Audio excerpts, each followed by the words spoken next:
Las protestas de transportistas, porque no es la única vez, ¿cierto? Ha habido una protesta, está habiendo una protesta en estos días por el tema de la concertación de precios a raíz de una sanción que ha impuesto a Indecopi, a los proveedores de gas vehicular.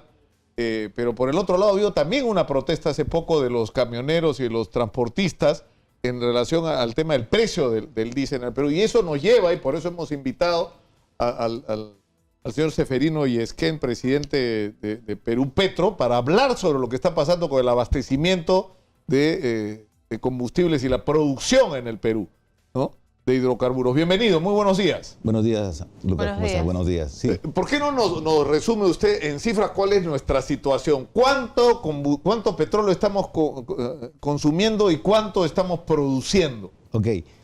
En total estamos consumiendo alrededor de 220,000 barriles diario entre petróleo y productos derivados del petróleo, ¿sí? Y el Perú apenas produce 43,000.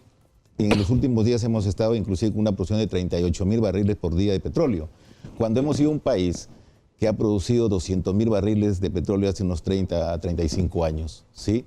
Producto de muchas cosas que hay que resolver, la producción de petróleo ha ido declinando y fundamentalmente en los campos de la selva. Ya, pero ¿por qué? ¿Porque se han agotado las reservas o porque no hemos hecho lo que debíamos hacer?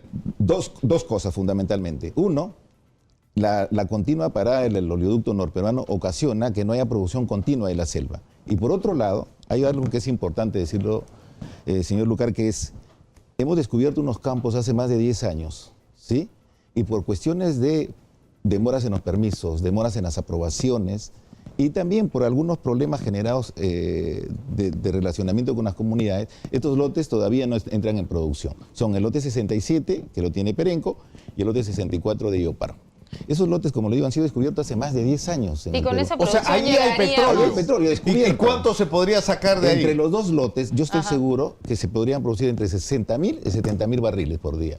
Nosotros podríamos aumentar eso, o sea, podríamos casi triplicar nuestra producción. Nosotros hemos planteado en Perú Petro... Y llegar al consumo nacional, digamos. Todavía, inclusive. No, todavía tienes un déficit ahí. Inclusive nosotros hemos planteado en Perú Petro que para el 2023 podemos llegar a producir 100,000 barriles por día. Pero si somos capaces de activar esos lotes, en adición al lote 192 que le pertenece a Petroperú, que ya estamos preparando el proceso para la contratación con ellos, el lote 39 que acaba de declarar comercialidad hace algunos días, que tiene que desarrollar el campo, y en Talara hay un problema que hay que empezarlo a ver. En Talara los campos ya producen hace más de 100 años y son campos que le denominamos campos maduros, que necesitan un incentivo en cuanto a una nueva regulación para que esos campos sigan produciendo. Por eso es que la nueva ley que se estaba impulsando en el Congreso considera esa posibilidad. Talara hoy produce más que la selva, aun cuando tiene más de 100 años de explotación. Increíble. Ingeniero, ¿eso en qué nos va a favorecer? Por ejemplo, al usuario final, ¿en qué va a favorecer? Ok. La idea es primero autoabastecernos, ¿sí? Creo que cualquier país con los recursos que tiene que preocuparse por autoabastecerse. Porque lo que estamos haciendo es importar básicamente ¿de Ecuador? De Ecuador. Y ese petróleo que importamos no genera regalías acá para empezar.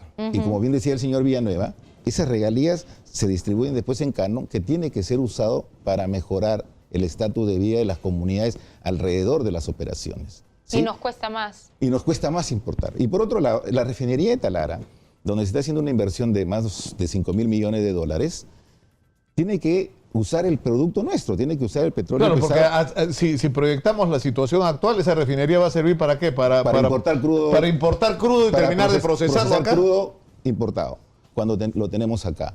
Y por otro lado, ese crudo pesado, que realmente no es procesado en cualquier refinería, podría ser refinado en la refinería de Talara. La refinería de Talara es un gran proyecto. Ahora, pero el problema que hay antes de ir a lo de refinería de Talara es que cuando uno habla con la gente de Aten del Marañón, por ejemplo, que es uno de los centros de producción más importantes del país en Loreto, y que la gente no sabe ni que existe, ¿no es cierto? Y en San Lorenzo no tienen agua, no tienen luz, o sea, es una desgracia, y ahí ha salido gran parte de la riqueza que se ha producido en el Perú, y se ha producido un gran daño ambiental que no ha sido reparado.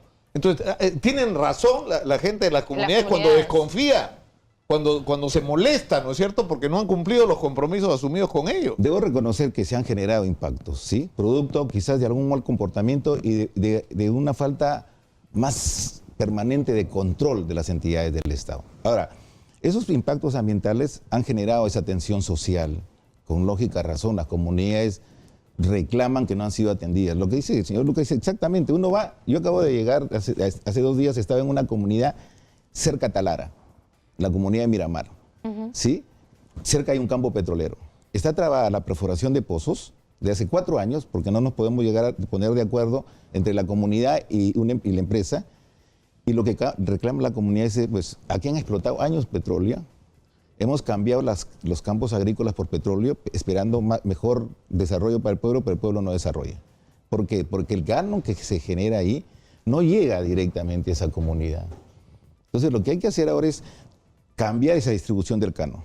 Hoy, el canon primero es distribuido al gobierno central y al final a las comunidades.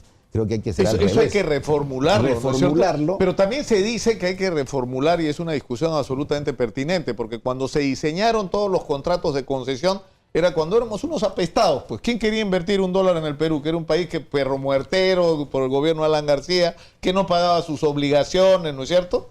O sea, un país con mala imagen, además agobiado por el terrorismo. O sea, era riesgoso, no era buen negocio invertir en el Perú, entonces había que ofrecerle a los inversionistas, ¿no es cierto?, beneficios que compensaran esa mala imagen.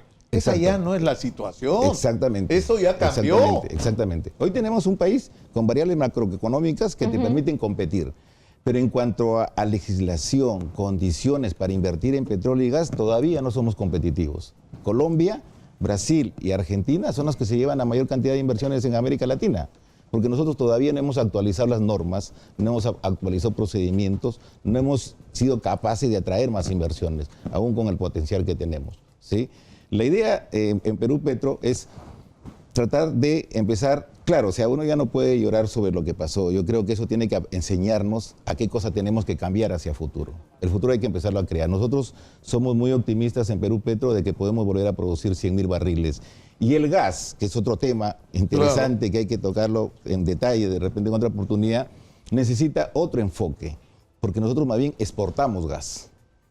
Porque no hay un mercado interno grande. Pero no hay un mercado porque no nos hemos esforzado. No, o sea, porque estamos repitiendo con el gas lo que nos ha pasado con la minería. Es decir, no le estamos agregando valor, no estamos creando una industria petroquímica, ¿no es cierto? Exactamente. O sea, tenemos suerte de tener una cantidad de recursos naturales en el Perú increíble, que hay que saberlos administrar. Pero ese contrato, hasta en la campaña electoral de México, Andrés Manuel López Obrador ha criticado el contrato de exportación de gas del Perú que pasa por México, porque pasa por México. O sea, llega a México, sí, y en México se distribuye Eso fue necesario, Lucas, para generar un proyecto, para que aparezca el proyecto. Pero ahora sí es necesario empezar. Ese proyecto de masificación del gas tiene que ser realmente una realidad. Ya, pero eso nos va a obligar a replantear el contrato. ¿Por cuántos años es el contrato? O sea, por 15 años. Hay reservas, Lucas, como para seguir generando más proyectos. La idea es replantearlo bien y algo que es fundamental, igual que el oleoducto, la infraestructura por donde vamos a transportar el gas. El gasoducto del sur tiene que hacerse prontamente. Eso activaría mucha más producción, ¿sí? Entonces, hay muchas cosas que dependen de infraestructura, de esa mejora de relacionamiento con las comunidades y algo que es importante, ¿sí? Que es la articulación de todos los actores en el Estado. O sea, nosotros no podemos estar diciendo solos, vamos a producir 100.000 barriles. El Ministerio del Ambiente tiene que hacer su trabajo, el Ministerio de Cultura tiene que hacer su trabajo, el Ministerio de Agricultura tiene que hacer su trabajo. O sea, los 100.000 barriles no van a venir simplemente porque Perú Petro quiere producir 100.000 barriles y porque el país puede producir 100.000 barriles. Va a venir porque somos capaces de articular a todos los actores para que eso aparezca. Y de proteger también a nuestras comunidades. Y de cumplir los compromisos, ¿no es cierto? Que es algo que se convierte de pronto en un asunto trascendente. Bien, muchísimas Seferino gracias. Yesquén, muy amable, presidente de Perú Petro, ha estado con nosotros. Vamos a la pausa, regresamos con más. Esto es Exitosa, la radio del Perú. Volvemos.